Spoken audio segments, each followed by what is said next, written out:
So, how you doing, Morgan? I'm doing well. How are you? I'm good. I'm good. It's good to have you here. Yeah, thank you for having me. No problem. Like I recently saw you start a fitness page, and Yeah. with that, because I'm a big person who I love like nutrition and fitness stuff, and just seeing someone that goes to Eastern and like starting stuff like that, like I was curious about that, so therefore I contacted you. I was like, come talk to people about this. Like, can you tell me a few things about your fitness page? Yeah, for sure. So I really debated starting a fitness page for so long just because I've seen a lot out there and I don't love it all.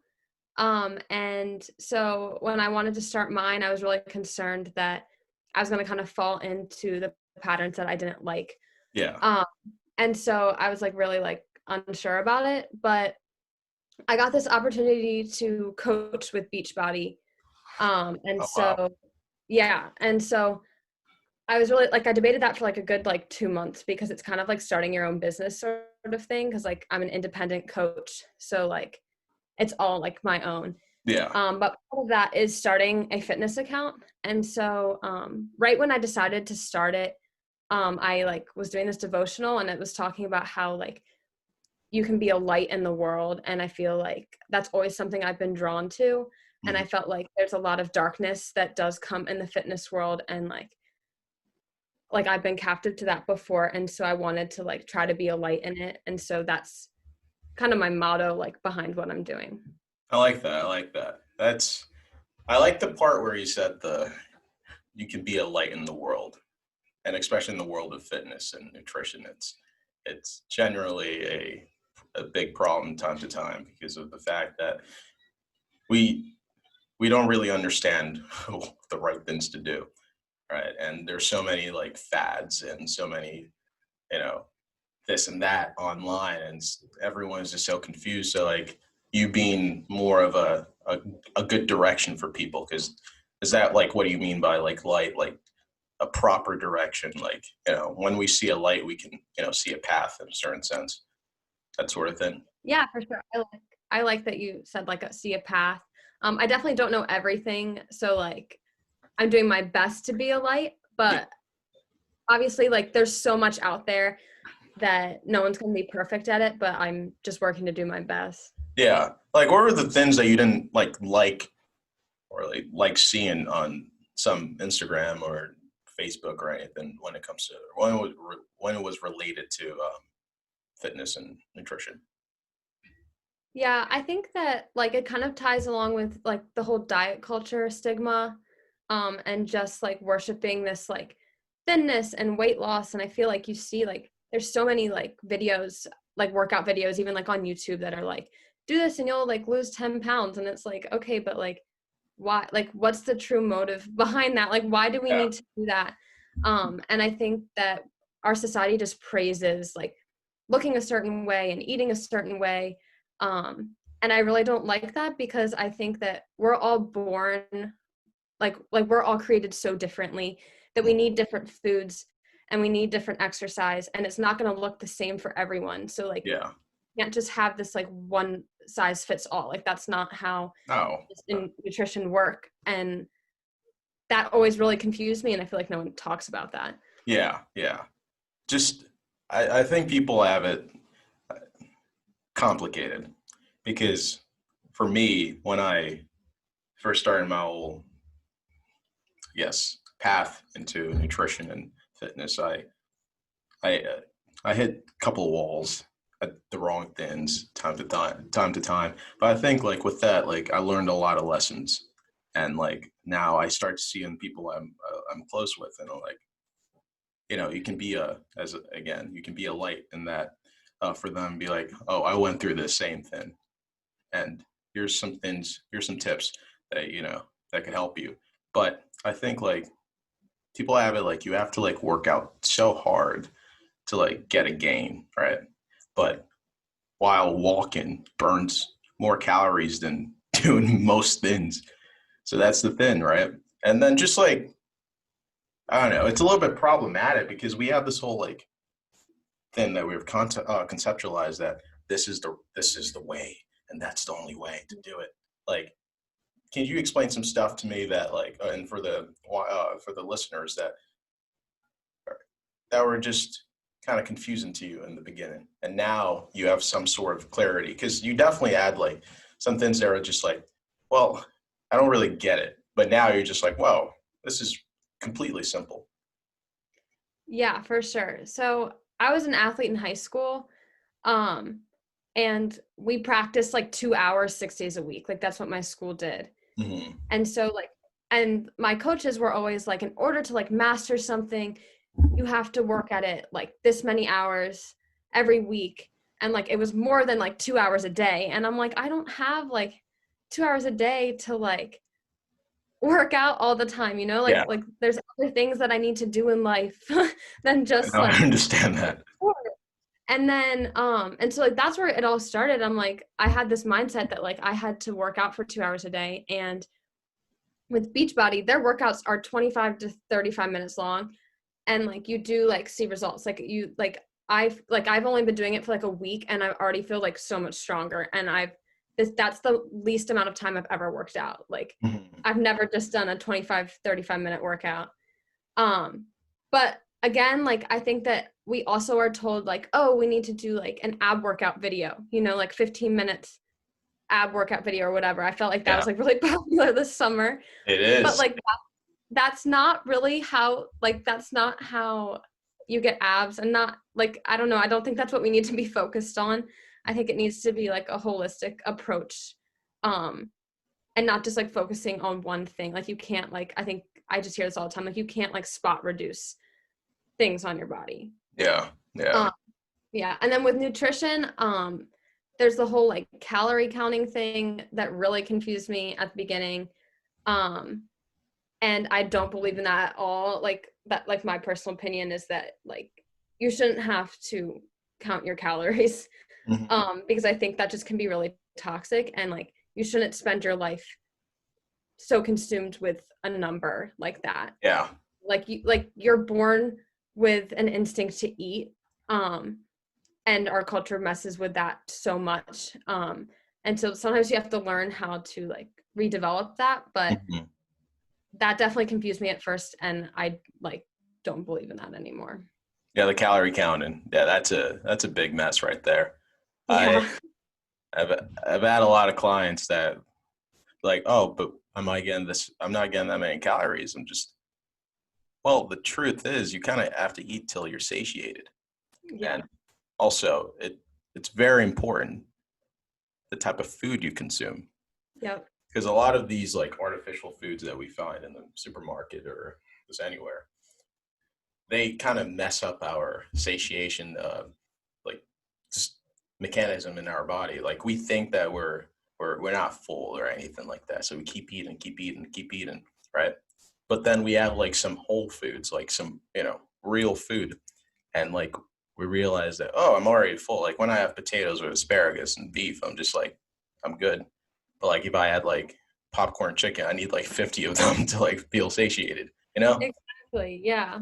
it's a little bit problematic. Like, do you think that with fitness and nutrition, like what's what's more important to you if you had to pick? Definitely nutrition. Nutrition. Um, if you don't have, like, in my opinion, if you don't have your nutrition down, you shouldn't be working out Mhm. because, um, like, I know for me in the past, I really like just struggled with like my nutrition in different ways, and like kind of like the disordered eating sort of thing.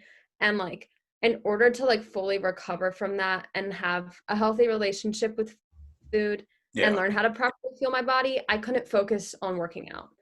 No. Um, and like I just, yeah, and like in order to even like really get results, if like you're looking for that in fitness, you have to eat well. Like it's not just about working out. Mm. Um, and so yeah, I definitely think nutrition is It's above all else. vital. Yeah. Yeah. I think that's why a lot of these fad diets are created. And they're very detrimental for people, in my Yeah. opinion. But like, there's some good in fad diets, in my opinion, too. I find like ketogenic diets and carnivore diets, even paleo and stuff. they can heal people very well. But the problem that comes into them is the fact that someone believing that's the only way to eat. Yeah. Right? So I Yeah. think that, like, that you see that issue in that, like, because you said that you don't like it's not one fits everyone, like that. It doesn't work like that, right? Yeah. So my question is for people around the, like, okay, your ancestors are from somewhere that my ancestors aren't from, right? Yeah. So one thing I design for my clients is the fact that, like, if you're African American, I have to figure out your origin. And Mhm. like for me, I'm from Nigeria, and we focus a lot on tubers. We focus a lot. We focus a lot on what's it called? Tubers, beef, and those type of things are vital for our system. But the thing is, if I start introducing Western diet into my diet, um, if I start introducing Western diets in my diet, what takes place is just a whole wide range of problems and, like, diseases, illnesses, right? So for you, do you think that's important? Do you think that where you're from kind of also sort of determine what you should be eating? Yeah, definitely. I also think like I think where you're from, and then like definitely like whatever like illnesses or things like you have in your past, like whatever like you have gotten from your ancestors. Like I know that like cancer and anxiety run in my family. And so like there's certain like things, like certain nutrition things we even like have to focus on when like we're eating, and making sure that like we're like, I know like anxiety affects many people in my like family's like gut health. And Okay. so we have to make sure that we're eating in a way that makes like our gut function properly, if that makes sense. Yeah, yeah, yeah. And then like with cancer, like my nana, my grandmother, she like has a certain diet she has to follow in order to like prevent it from coming back. And it's what helped her recover. So I think that like that just goes to show like for my family, we need to be more in tune to those kinds of things. Yeah, So I think that also has like a big role in it too. yeah. With the calorie count and stuff, like I feel like if we want something to, like, make sort of our master, I think it should be sort of like, you know, food is based on nutritional value, right? So technically, there's really not, like, you don't really have unhealthy foods or healthy foods. You just have foods with higher nutrients and lower nutrients, right? So, Yep. like, as you said, like, some people need a certain type of nutrient in their body, right? And some people have enough of that nutrient in their body. But generally, as Americans, we're insanely deficient in magnesium, right? You Mhm. mentioned anxiety. A lot of people will suffer from anxiety, stress. It has to do with their gut, and it has to do with I think two types of vitamins, especially, and minerals. But you have magnesium, and then you have B vitamins. Have you done readings about B vitamins ever? So I'm like, is that like B12 sort of Yeah, stuff? B12, like B6, Yeah. B4, So I'm vegetarian. So like I have to take B12 B12. supplements. Yeah, Yeah. because you can't get B12 from, like, anything like Fido. Yeah. Yeah. What led you to choose, like, you said vegetarian, right? Hmm. What led you to go for that? Yeah, so it's kind of a funny story. I was a freshman in high school and was in my biology class. And one day my like teacher just randomly showed us Food Inc., which is a documentary that just kind of like shows what's actually going on in the American food industry. Yeah. Like it just showed the slaughterhouses and like how they treated their animals, and also how a lot of our food is processed. Like even the vegetables that we eat like are ripened with like gas and stuff like that. Like it's terrible. And for me, I've always been like, I'm just like obsessed with animals. Like I love animals, and I've always been that way. Yeah. And so when I ate meat, I always felt weird, but like I didn't really think about it, which is I think is what most people like. That's how people get by eating meat. A lot of times it's like, oh, I'm just not gonna Yeah. Yeah. have it. And then I saw that and I was like, I can't do it. And like since that day, I have been a vegetarian. Jeez. It's solely from like the abuse that I've seen like in How that long has that been? Have 4 years. you 3 years? 4. 4 years. Yeah. Okay. So this is like ninth grade? Yeah. Okay. Yeah, that's like, I'm very aware of how our food industry kind of does that, and it's I bet. scary. Yeah. Uh, but me personally, like, I'm a big proponent on meat, right? Hmm. And I hate the injustice that's been done with how like our cattle is raised, our Hmm. chickens are raised, right? Hmm. And that's why when like I talk to a client or even my friends, be like, the proper eggs to eat is pasture raised. The Yep. proper beef to eat is grass fed, right? Hmm. Those are ethically, you know, sustained in my opinion. Because Yeah, I totally agree. I'm all for those. I yeah, choose not to eat that. I haven't eaten it for so long that like I don't even know how my body would respond. yeah, Like so absolutely. I just cut it out. Like I just don't eat it. No, But as long like this is the rule. Like as long as you feel good, as mhm, long as your body is feeling well. Like my one of my friends, like, I just actually saw because I'm home now. I saw her like it's been like 3 4 years since I've seen her. She she has Lyme disease, but she got Lyme disease through a blood transfusion when she was like young, oh wow. which is very rare to get from that. It wasn't cleaned correctly. But the thing, me and her used to argue a lot, and we got in a bad argument one day, and we stopped talking after that.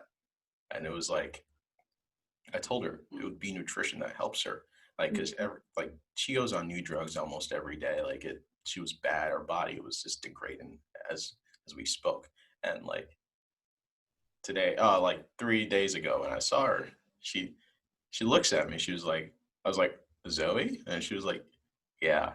And she was like, I just had to come to terms with it. But this year, I started to eat well. I started to change my diet, like cut out gluten, cut out this. And she said she hasn't gotten symptom yet.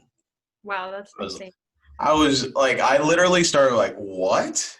Yeah. Like, with that, like that just clarified a lot of things. And like she's a very scientific girl, like she's very smart. And she said that.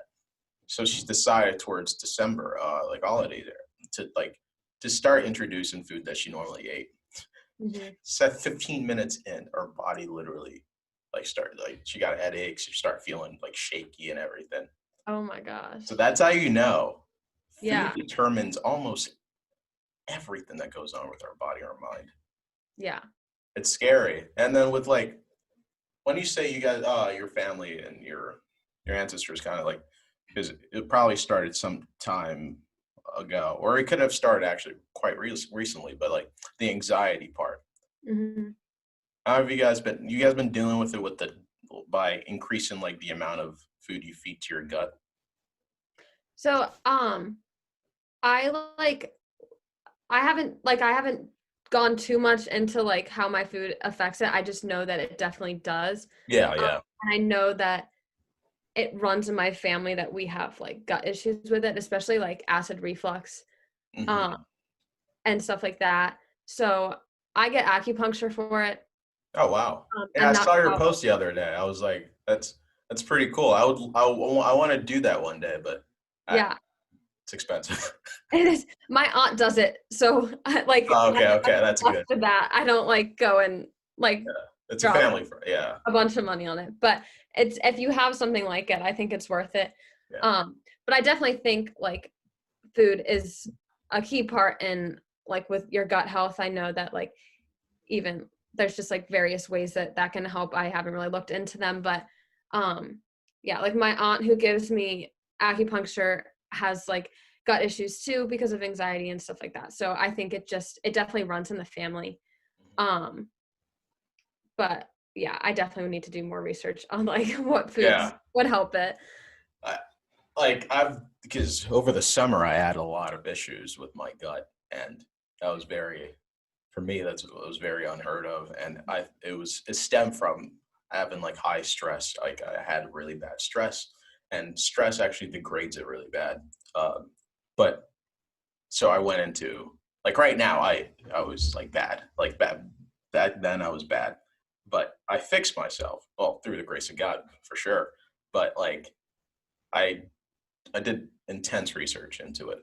Mhm. Um, and the things I've found, like, I would love to share to you right now and Yeah. just tell you. But fiber is important with that.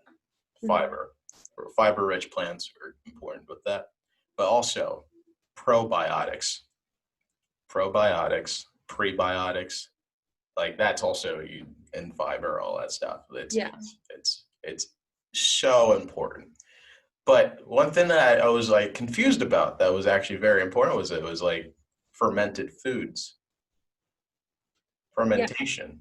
I drink a lot of kombucha now, and it actually has helped me so much. I'm like obsessed with it, but it does actually really help. Yeah, it's Um, weird. I was like yeah. fermented foods because I was trying to think about. It. I was like, did my ancestors used to ferment foods? Like that's a Yeah. question I have. Like, did our ancestors used to ferment food? Why does? Because I could use fiber. I'll feel good for a day. But like, second I introduce fermented food, I like let's say I just do stuff to destroy my gut. It'll still be good for like a week. So I was kind of confused about that. Yeah. Yeah, like stuff like kimchi, like sauerkraut, like they help a whole lot in my opinion. Yeah. Well, that's really helpful. Thank you. I definitely Yeah, like needed tips with that. it's So, good. It's good. This is a animal byproduct, but I think one of the best things for it, for your gut, is this thing called kefir. okay, Right? I think I've heard of that. Yeah, kefir. Like with my clients, gut issues, go get kefir. Kefir is insane.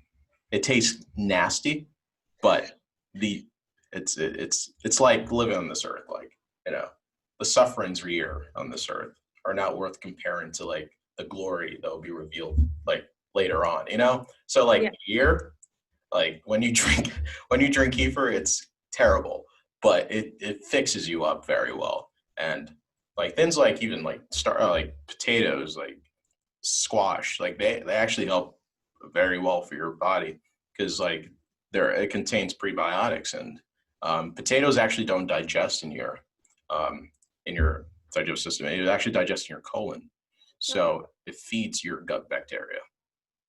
that's really interesting. I Yeah. love potatoes, so I'm all down for that. No, I like it's quite cool though. But like with nutrition and fitness and all that, like what would you like? What would be a wish for you for people? What would be one single wish for people if you had to give them? Like, and you were the tooth fairy of the world. Like, what would you wish for them? Um, that's a really good question. I think I would wish that everyone would learn to truly like listen to their bodies and move and fuel them in a way that made them feel best and not a way that society is telling them how to, if that makes sense. Yeah.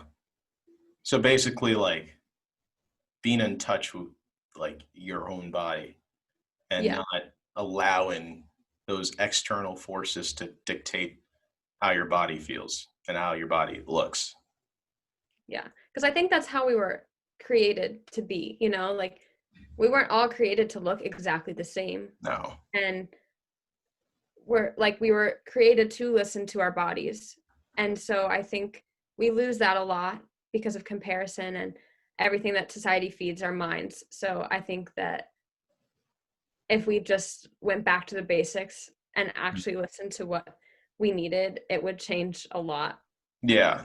And I love how you said went back to the basics, like social media, right? You have that. And geez, like I love psychology. I love neuroscience and I love how the mind functions itself. And one thing that haunts me is the fact that we start kids off at like the age of 11, give them a phone, they're in touch with social media, TikTok, all these things. And guess what? Normally you have to go through the basics first, had conversations with friends in person.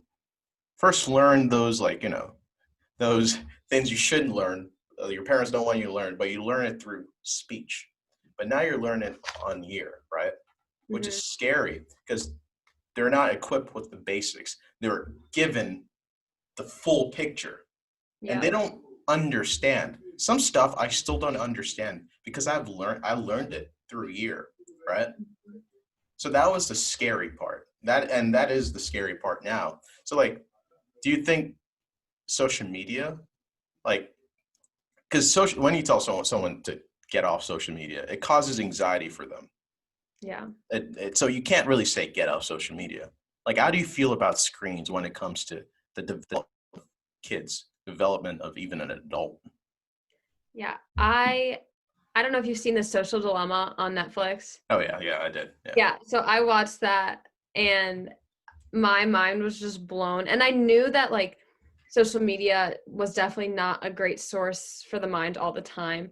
But after watching that, I was like, holy crap, like I yeah. need to like, evaluate how much time I'm spending on here.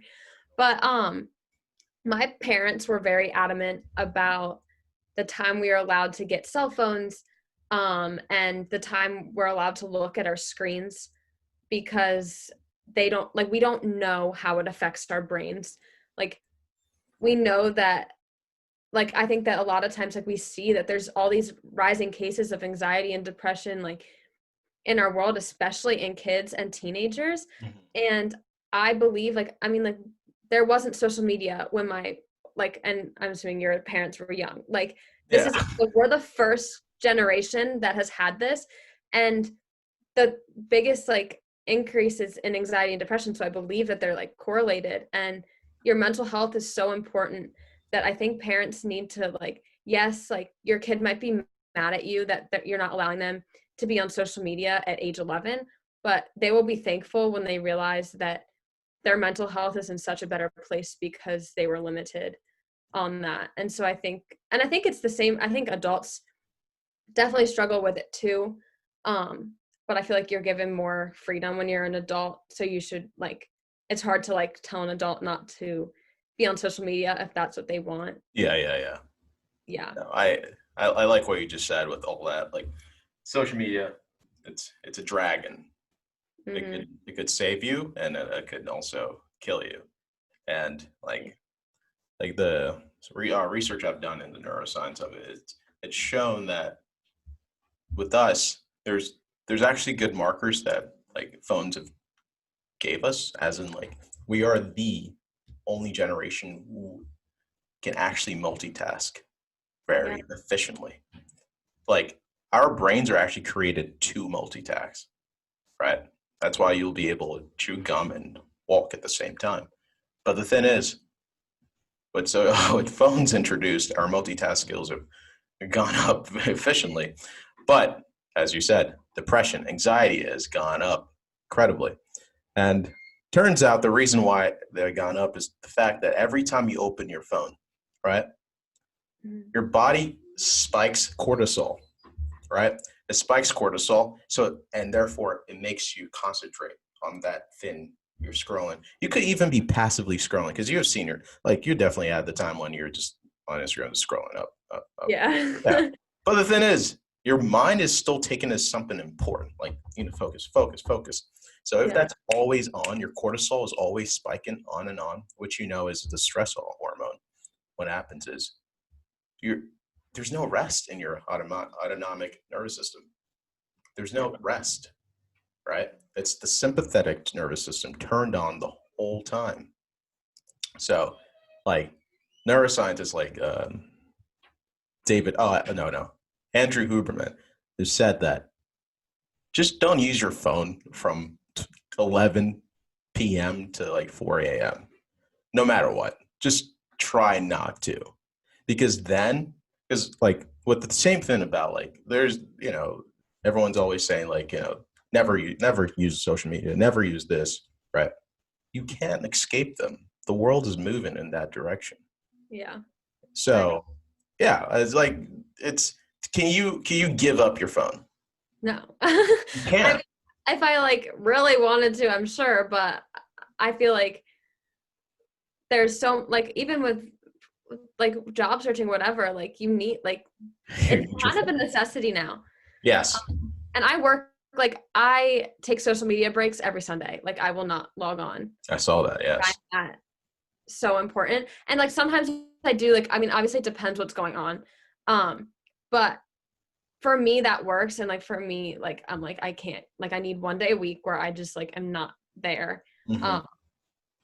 But I think like that's not everyone can do that. And like that, like, so I think that what you said, I think that's really important. Like even 11 to 4, like that's not that long. It's not. It's You like could be 6 sleeping hours. at that time. Yeah. So I think that that's really important to Mm-hmm. consider. So Yeah. It's it, it's a tool. It's a tool. Like you use social media to promote the right things about health, to promote a light, to be a light. And some people use it to body shame. Some people use it to just get people mad and infuriated, right? yeah. It's a tool, and we can use a tool for good, and we can use a tool for bad. That's the truth. I just I just hope that like, well, we're technically test subjects with technology. Yeah. Most of these like cool things like came out like 2007. Like think about that. Like YouTube, all those like 2007, and it feels like we lived our whole life with it. I know, it's crazy. And some like my siblings have like Yeah. lived their whole life with it. So And that's it's crazy. not normal. It's not Mhm. normal. Like before we go, I just want to ask you a few questions about longevity. With your whole health initiative, do you think is your goal to live long? Like I know it's a weird question to ask, but is your goal to actually live long? I mean, I guess so. I've never really thought of that. I mean, I mean, I feel like a lot of what we do is to live, like I'm not like I'm trying to be the healthiest version of myself so I live long, I guess. Um, but I do believe like if God has another plan for me, that's also okay. Yes, yes, But as long as I'm here, I will work to live as long as possible. it's possible. Yeah, because that brings in the fact like the reason why I asked that it's like for me the reason why I make sure I eat well and exercise correctly is uh, it's a big factor in living long, but also I have a purpose to my living. Like Mhm. I found a meaning to the reason why I'm living, a meaning to the suffering of life itself, right? And with that, it equipped me to like, no, I have to kind of get things straight in my life with my Mhm. nutrition because this is God's temple technically. Yeah. So I had to get that correct.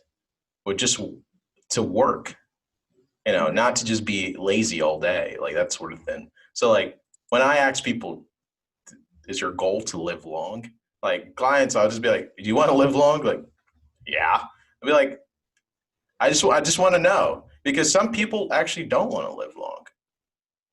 So, and if you don't want to live long, that's still good. You could still, thrive in nutrition, but you won't have to be as rigid as you, because technically you're like, no matter like no, if you don't have a calorie count and stuff, you're still going to try to be as rigid as possible, but with some sort of flexibility, right? That's the goal. Yeah. But do you have any other plans with your fitness and nutrition um, goals? Like, do you have any plans with that? What do you mean by that? Like with the like Like fit or like future for myself? plans? Oh, Yeah. so um I'm not exactly sure. Like right now I'm just signing on clients to work with me. So like I help them pick a fitness plan and I'm there to like motivate them and answer their questions and Yeah. stuff like that. Um and so like I'm just starting it, so my goal is just to get people to like sign up and work with me and to help them um right now. But my ultimate goal is again to be that light. Like I don't have to get any clients as long as I'm helping someone through the account, like that's Yeah. my ultimate goal. um but I definitely like I never had really thought that fitness and nutrition would be my long-term occupation. I just had never really thought about it, but I also am not exactly sure like what I want to do, so I'm keeping an open mind about it. Hmm. Um, and like if it goes well, I mean, I definitely could see it. Like, I'm not opposed to having this be something longer term and to shoot for more long term goals, but Yeah. I'm just kind of going with it right now. That's that's our life right now. We're Yeah. like 19, 20, 21. We Yeah. really, our brains haven't even developed fully. Yeah. So we're Yep. still trying to figure some stuff out. But I think one good thing to just point out is the fact that, like, for people listening and people interested in like your expertise, you're always gonna keep pushing yourself to learn, which is Mhm. the good part. Because like in the beginning, when you talked about how you do consulting and helping clients, like you said, you don't know everything, and Yeah. the truth is, like, the fact that you can clarify that, that's the best, because there we can see that you'll try your best to keep learning for your clients. It's a selfless thing. It's a sacrifice. It's, I'm gonna do this right now. I'm gonna sacrifice 3 hours today to like study and try to understand this whole thing, and then bring it to my clients. Yep. So you're doing right by them, which is a great thing. Well, thank you. And I know you're doing the same from Uh, what you've told me today. yeah, no, it's pretty good though. Like because I talk to like doctors who, I don't know, like even some professors, doctors, like, I don't know, like, my thing is, when we stop trying to learn, when we stop trying to teach ourselves, that's when we bring problems into the world. Like Yeah. one of my clients, it's doctor, like this guy has heart issues. The doctor says go eat, he said switch your oil to canola oil. I'm just like, how long you been on this? Oh, like 5 years. No. What? I got so scared. I was like, Yeah. no. So like the thing is, the doctor, like, yes, the American Heart Association recommends that sort of thing too. But as a doctor, you should strive to learn. Like, Hmm. learn. And Yeah. as a professor, like, you can tell the difference between a professor who does continual research as they keep teaching, and then professor who teaches the same thing for the last 16 years, Yep. right? So the thing is, I really hope that you keep it going with your endeavor and your other endeavors that God brings into your life, and the ones you seek out and try to go, like, you actually get it, because that's important. And the ones that you don't get, you learn still. Like, I Yep. want to be an astrophysicist and a lawyer and all that. I studied all that. And guess what? I still have that knowledge, Yep. right? So it's Yeah. important. So, yeah, I'm excited for you to come here. Thank you for Yeah. coming. Thank you Appreciate so it. much for having me. No problem. And if you ever come back, like, we could talk about more things when it relates to life and faith, because you're also big into faith and everything. So Yeah, that's for that's a sure. that's That's a my cool. driving factor for everything. So, It's a good thing to have. It's a good thing to have. yeah, It gives a purpose to life. exactly. All right. Yeah. Thank you. Yeah. Thank you.